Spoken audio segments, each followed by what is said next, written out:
মহান আল্লাহর দরবারে পরিপূর্ণ আত্মসমর্পণ। এক পোশাকে বিশ্বের নানা প্রান্তের, নানা বর্ণের, নানা ভাষার মানুষের মিলনমেলার অনন্য উদাহরণ আরাফাতের ময়দান। হজের আনুষ্ঠানিকতা শেষে পশু কোরবানি দেওয়া ওয়াজিব। প্রতি বছর ২০ লাখেরও বেশি মানুষ হজ পালন শেষে কোরবানি দিয়ে থাকেন। লাখ লাখ পশুর বিপুল পরিমাণ মাংস নিজেরা আর কতটাই বা ভোগ করবেন? বিদেশ বিভুঁইয়ে দেবার মতো আত্মীয় স্বজনই বা পাবেন কোথায়? দুস্থ আর মিসকিনও এত নেই সেখানে। তাহলে বিপুল পরিমাণ মাংসের কি হয়? সবই কি পড়ে পড়ে নষ্ট হয়? একটা সময় ছিল হাজিদের অনেকেই কোরবানির মাংসগুলো শুকিয়ে সংরক্ষণ করে বাড়ি নিয়ে যেত। কেউ নিরুপায় হয়ে রাস্তায় মাংস ফেলে দিত, কেউ প্রক্রিয়াজাতকরণের বিড়ম্বনায় মাংস মাটিতেই পুঁতে ফেলত, যা শুধু অপচয়ই নয়, পরিবেশেরও ক্ষতি করত। ১৯৮৩ সালে সৌদি কর্তৃপক্ষ প্রথম মক্কা, মিনা ও আশেপাশের এলাকার পরিবেশ রক্ষার্থে কোরবানির মাংস কাজে লাগানোর উদ্যোগ নেয়। এমন উদ্যোগ যাতে শুধু পরিবেশই রক্ষা হয়নি, মুসলিম বিশ্বের ২৭ দেশের ৩ কোটিরও বেশি মানুষের খাবারের সংস্থান করা গেছে। ইসলামিক ডেভেলপমেন্ট ব্যাংক বা আইডিবি প্রকল্পটি বাস্তবায়নের দায়িত্ব পায়। আইডিবির প্রজেক্টটির নাম utilization for the sacrificial animal, যা স্থানীয়ভাবে আদাহি নামেও পরিচিত। প্রকল্পের অংশ হিসেবে ২৫ বছর আগে মুয়াইসেমে একটি স্বয়ংক্রিয় কসাইখানা প্রতিষ্ঠিত হয়। কসাই, পরিচ্ছন্নতা কর্মী, প্রশাসক সহ ৪০,০০০-এর বেশি কর্মচারী নিয়োগ দেওয়া হয় এখানে।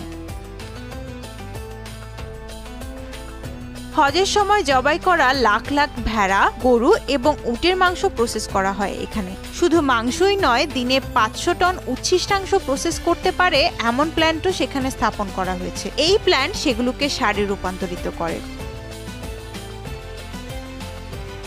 এসব কোরবানির মাংস নিয়ম মেনে বন্টন করা হয়। মসজিদুল হারামের আশেপাশে দরিদ্রদের মধ্যে গোশত বিতরণ শুরু হয় পবিত্র ঈদুল আজহার প্রথম দিন। মুসলিম দেশগুলোতে পাঠানো হয় মহররম মাসের প্রথম দিন। ২৫০টি দাতব্য সংস্থার মাধ্যমে সৌদি আরবের মধ্যেও মাংস বিতরণ করা হয়। প্রকল্পটি মোট ১০টি সরকারি সংস্থা দ্বারা পর্যবেক্ষণ করা হয়। হাজিরা ৪ উপায়ে পশু কোরবানি দিয়ে থাকেন। নিজে হাটে গিয়ে কিনে, কোনো প্রবাসীর মাধ্যমে, আইডিবির কুপন কিনে অথবা এজেন্সির মাধ্যমে। হাজিদের একটি অংশ নিজে মুস্তাহালাকায় গিয়ে কোরবানি দেন, কেউ বা পরিচিত প্রবাসীর মাধ্যমে কোরবানি দেন। এই প্রবাসীরা মূলত হজ মৌসুমে পশু ব্যবসার সঙ্গে যুক্ত থাকেন। অনেকে হজ এজেন্সির মাধ্যমেও কোরবানি দিয়ে থাকেন। এজেন্সিগুলো তাদের ভাড়া বাড়িতে থাকা হাজিদের খাবারের সঙ্গে এই মাংস পরিবেশন করতে পারে। তবে হাজিদের বড় অংশ আইডিবির উপর কোরবানির ভাটা ছেড়ে দেন। এতে সময় ও ঝঞ্ঝাট থেকে বাঁচা যায়, আবার প্রতারিত হবার শঙ্কাও থাকে না। কোরবানির জন্য একজন হাজিকে ৮০০ রিয়ালের মতো জমা দিতে হয়। পশুর দাম, কসাইখানার খরচ, মাংস সংরক্ষণ ও দেশে দেশে গরিব মুসলিমদের মধ্যে মাংস বিতরণের খরচও এর মধ্যে শামিল থাকে।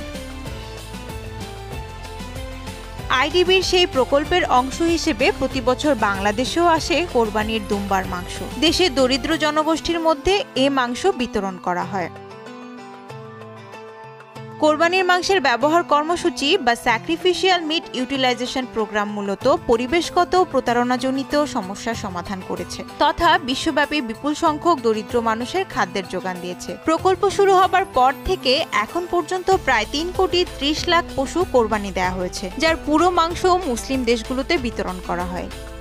বিশ্বের প্রায় ১০ কোটি মানুষের ঘরে এ মাংস পৌঁছানো হয়েছে।